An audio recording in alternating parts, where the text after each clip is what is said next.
Hey there, it's Daniel from TheGoodocs.com, where you can get free Google Docs templates and guides. We are going to thoroughly review all tools to create your personal site on Google Sites and do it substantially.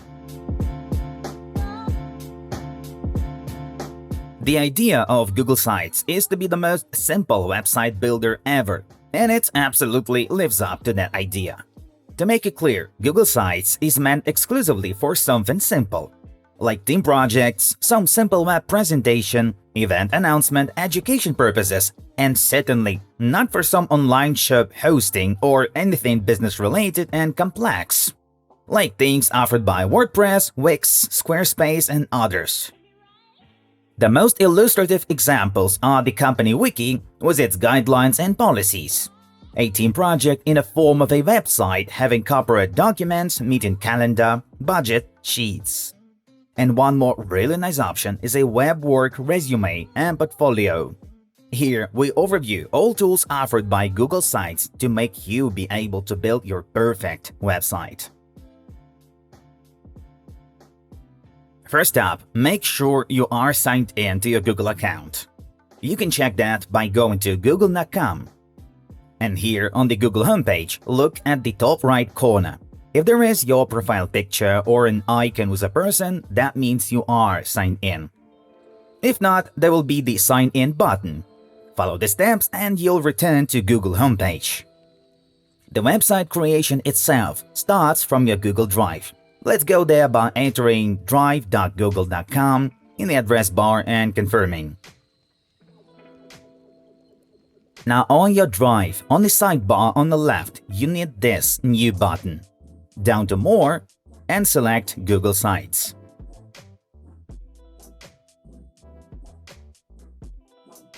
Now this is your whole canvas for creating a website. Or you can start from the templates offered by Google. We will take a look at few. Click on the site's icon on the top left, and you will be taken to the site's homepage. Here, navigate to the template gallery. These are some free simple templates made by Google so you can quickly adapt them to your needs, including personal, work, business, and education categories. And let's start from Personal Portfolio. Your name here, and then some basic information about yourself and what you do. Then your photo, and we'll get to how to customize this all. Empty separation block, and your cases. Assuming adding here a presentation from your Drive, then created images or photos, and a link to a YouTube video. The next block is absolutely identical, and a call to contact you. But we have two more pages on top, on the header, which is About. One more photo describing what you do, and then a block where you tell about your skills and experience, clients, work experience, and education. And then we have the project page, where you tell in more details about some particular project you had. Of course, you have more than one, and to show that, go to Pages on the sidebar. Navigate to Project page, and click on the Options button next to it. Here you need Duplicate page, its name, which will be the second project page, and hit Done. Now there is a fourth button on the header, standing for your second project. Here you have a name block, description, photo here, a button for other types of media and links to other files located on your Drive, and the main block to demonstrate a project. Another description, which you can delete if you don't need it. Put the mouse anywhere over this block and go to this little bar on the left, and delete selection. And you also don't need this separator anymore as well. More blocks for showcase, description, and this is a button with link. Click on it, then this pen icon, name it, and insert a proper link to other things you want to show and update. And now when a person clicks on it, it naturally sends him to a link source. There's a lot more to do here with lots of customization options, and we're getting there in a minute. Mostly I'd say working with this template illustrates the use of all others.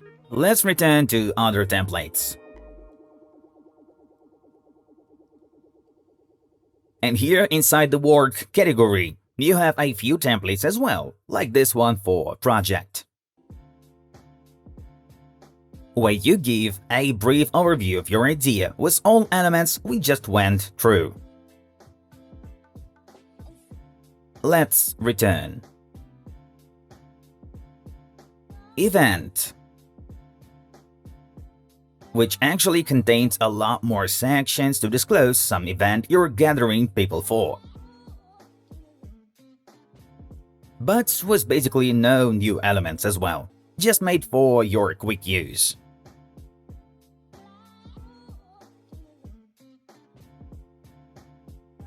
And then even a restaurant menu. You know, when on the table you have some sort of link like a QR code, a person scans and goes to the web version of the menu. I've seen a lot of these. A cover. The location with the new Google Maps module. We'll get to it. Description of a working staff. And the menu itself. First of all, you certainly have more dishes. And what you can do here, you can basically duplicate a section with this button on the bar on the left and add a new dish. Or you can put the food into different categories by creating new pages on top, like most do.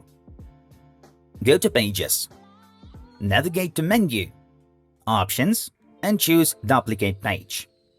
Let's say it's for dessert, and done. Then you'd want to rename the previous page. Double-click on its name.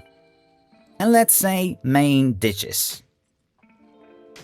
Now customize it, fill it with your offers and give it in your restaurant. And you got it. All this is applicable to all other templates. Just pick the one you need and customize it. And we return to the empty canvas for creating a website from scratch. And before we start, I will use this button for a preview mode all the time to demonstrate how a site visitor will see it. Straight away, the sidebar on the right is basically your whole toolbar for building a site, and the sheet itself is the graphical builder, consisting of blocks that you add from the sidebar, arrange and fill with your data. We'll start by naming our site in a header block at the top left. For me, it's TheGoodocs. And the next thing we do, suggested by the service itself, is adding a logo, so click on it. And here you either upload one from your computer or select it on your drive. I will get it via Drive. Then my Drive, and here I have one. Double clicking. And now I have it in front of the name. And while we are here, you would certainly want to change the style of the header, since now it is blended with the banner. So go to the navigation here. And for the color, choose either you want to leave it transparent like it is now, or set another color. I'll choose white. And close it. Then, the first block we have is the intro banner with the title and the image. Just click on it to change its name. Clear the placeholder and type what you need. As you have noticed, when you select the text box, you have such a bar popping up for text formatting. Where you have the style of text, we'll keep it title. Then the font, its size, bold, italic, and underline formattings. And then the text color, all of which are just the same as you have in Google Docs and other editors. Alignment, removing, and options for spacing, indent, strike-through formatting, and clear formatting button. Then, let's change the image for this banner. So when you hover over this block, you get this little bar at the bottom, and we'll change the image by uploading one from the computer. And here we have it. This returns the original image back. And here are header types. We start from the cover, which makes the image take full screen for a visitor. Let me show you how it looks from that side with preview mode. And then you have this real nice sliding animation when scrolling down to keep reading.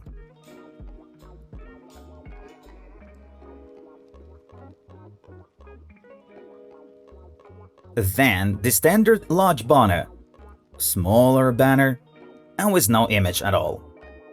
This here applies a fade-in effect to improve the readability, and with Anchor you choose which part of the image to show if it's too big. Or delete the whole block with the button to its left. Hundreds more guides and a lot of free Google Docs templates on TheGoodocs.com following the link below the video. Like to help share our videos to more people and subscribe to see more guides. I hope we helped you. Thank you for watching.